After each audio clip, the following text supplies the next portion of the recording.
Greetings to everyone who is listening to me. I'm Sister Jenny Atha, a sister of Our Lady of Good Counsel, and I'm the Secretary General of the Association of Religious in Uganda, acronymed as ARU. ARU is a consortium of major superiors of consecrated life in Uganda, both men and women. It's a dual conference. We have over 80 women religious congregations and over 30 men religious congregations. ARU has been in existence since 1968, and over the years it has grown in strength and numbers. The reason why these congregations came together was to support each other in their ministries, in strengthening their charisms, in uniting their voices for common issues, supporting each other to grow together as they work in the mission of Christ. One of the major areas that we work in towards formation and pastoral care of especially the vulnerable. ARU has got a number of programs. And one of the programs, actually what I call the Keystone program, is Catholic Care for Children. This is one of the programs that has been running and has touched lives of many on the ground. The disabled, the orphaned, the street kids. There is a lot that this program has done, and I'm very, very grateful to the support that we have been getting from well-wishers to support this program. I'm here to introduce this very program. A short clip that is going to follow is going to give you a brief of what CCCU is, what it has done, and what it is looking up to. Thank you very much for listening to me, and I wish you good viewing. Good morning, good afternoon, good evening, everyone. I'm Sister Euphrasia Masika. I belong to the Institute of the Daughters of St. Teresa of the Child Jesus, and I serve as a National Program Director, a program under the Association of Religious in Uganda. At the heart of our work, there is one belief that a child should belong to a family, should live in a safe and loving and nurturing family. Catholic Care for Children in Uganda has emerged as a national and international model in transitioning about 2,000 children to restore them back to families and communities where they thrive and they live to their full potential with a sense of belonging. The reintegration process is gradual. We don't rush children back to families.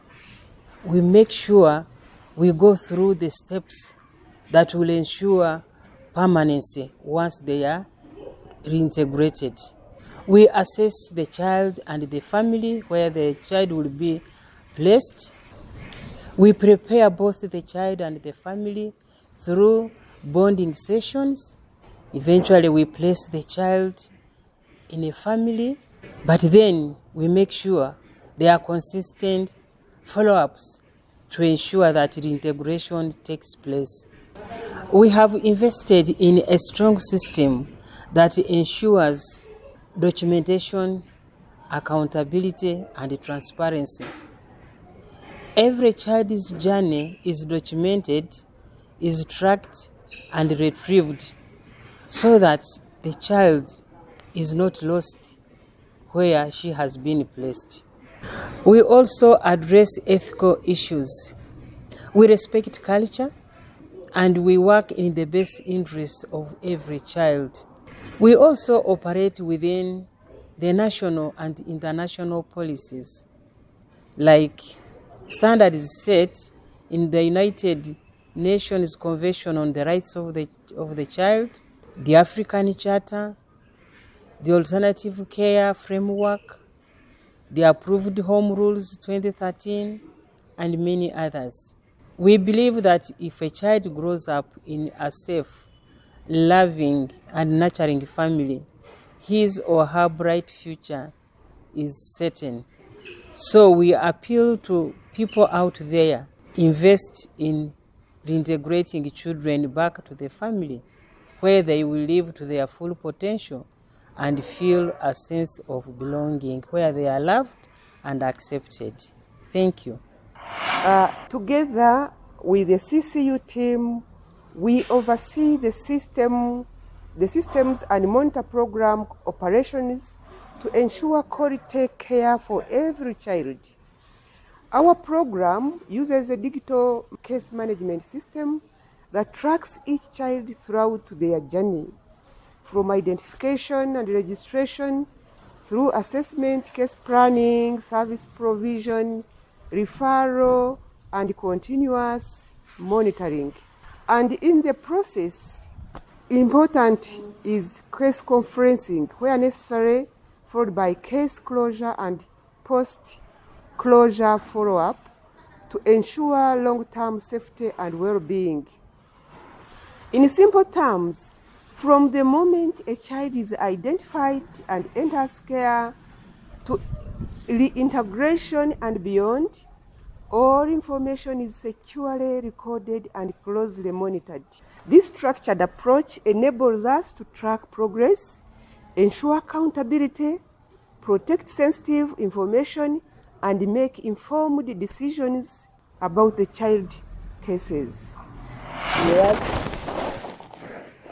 Happy to share with you the much better we do with vulnerable children. My work is mainly to ensure that the bridge between what the government requires us to do with children is done at the child care facilities or the schools with children with CWDs. Those are children with disabilities. But we are happy that we have a process that we follow. The moment a child is separated or is at a verge of separation, we have a structure that guides us. One, we register this child because they are already vulnerable. We register the child and the reason as to why there is either separation or they are at a verge of separation. Then after registration, we assess, we go in depth of this issue, this that we call a case, because a case is the child and what is making them vulnerable. Some of the examples that bring about this vulnerability is extreme poverty in families where the parents, the would-be parents or the kinspeople are not in position to provide the basic needs, or they don't have enough to support the emergencies of these children. So this makes a child to be at verge of separation because there is already vulnerability. Then you look at situations of neglect and abandonment. Maybe a young girl was raped, sorry, defiled, and then abandoned the child either by the roadside or the rubbish pit, anywhere. So when the duty bearers pick these children, they bring them to institutions. But for us, our first target is to make sure that we follow the alternative of care or the options of care. Those are some of the structures that have been put in place to make sure that we don't send children to institutional care at the first sight. The first is to look out for the best alternative, which is look for the family. If you trace and don't find the family, find foster care placement. These are willing parents who are not related to the children, but they can take shorter care plans with these children as we look out or trace for the would-be families. If foster care fails, then we can then run to adoption. Adoption is both international and local. But here in Uganda, we take local adoption more of a priority. Then, if we don't have all that lineup for alternatives of care, then that's when we think of institutional care. So, as we are doing all this is already put into a plan after assessment of the child and after assessment of the family if it is there. Why do we assess? We want to go in depth of the problem. We want to understand what were the root causes. We want to understand what does the family think would be the solution or interventions to make sure that this child can finally stay with them in the family. What could be the interventions to make sure that the whole family holistically is supported to have this child, but also support all other children within? So, when we assess, we don't end at assessment, we do the case plan. This plan is to support those interventions. we look around, maybe other organizations that can support. So after we have done the intervention, then we do another check-in. We prepare the child, we prepare the family, and finally we tell with the different tools we have that the child is ready to be reunited with a found out or would be family for a secure, loving and family environment. My name is Emmanuel Epalat, the Project Resource Mobilization Manager with the Association of the Religious in Uganda under the Catholic Care for Children in Uganda program. My work focuses on strengthening families to sustainably care for their children and prevent unnecessary family separation. In Uganda, extreme poverty remains a primary driver of child-family separation. Children are not separated because families do not care, but because they lack the economic means to provide basic needs. Our approach addresses the root cause directly. We do not only reintegrate children into families, we invest in making those families stable, resilient, and self-reliant. We provide targeted support that includes training in income-generating activities aligned to the local market opportunities in Uganda. We also provide startup capital and livelihood inputs for small household enterprises, financial literacy and saving skills to build long-term resilience. This model shifts families from dependency to productivity.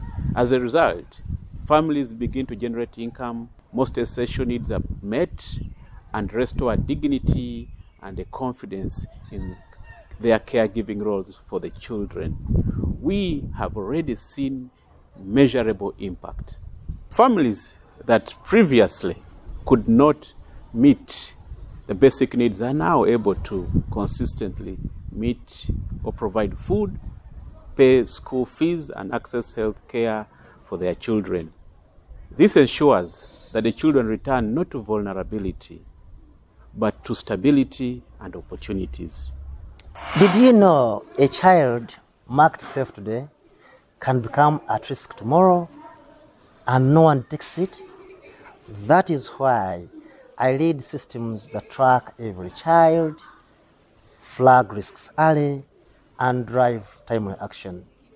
At CCCU, I operate a digital case management system that captures the full child protection cycle, and this covers admission, case planning, reintegration, and post-integration follow-up. Each case is uniquely tracked, time-stamped, and securely stored to ensure data protection and auditability. The system enables real-time tracking, structured data capture, automated reporting and dashboards, secure access control, and data confidentiality. Our monitoring framework is aligned to 5 core outcome domains: household economic strengthening, survival and health, education and development, care and protection, community and social connection. And each domain is supported by defined indicators and tools. This allows us to measure reintegration as sustained child well-being across all the domains. I'm Sister Mary Justin Naluja, a sister of the Sisters of the Immaculate Heart of Mary Paratrix, Gogonya Sisters from Uganda. Currently, I work with the Association of the Religious in Uganda as the Assistant Secretary General, and still I'm responsible for the resource mobilization of the Conference of the Major Superiors as the project's coordinator.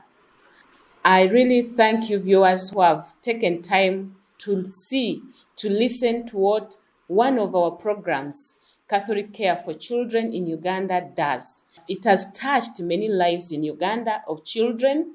Social workers are very committed, Religious sisters are very committed, as you have heard from all the staff of the programs.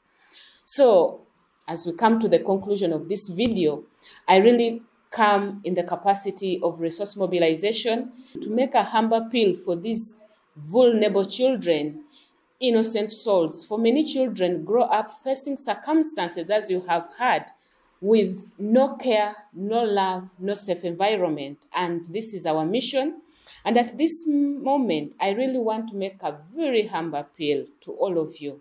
Because as you have heard, the mission is far greater than we can, and that you can really bear witness with what you have heard. I want to share this human mission towards vulnerable children, abandoned children, to work together. So I invite all of you, families, individuals, organizations, faith communities, partners around the world, all of you, wherever you are, who carry a special desire to care for vulnerable children, to join the Association of the Religious in Uganda under the program of Catholic Care for Children. Support us with any support you can.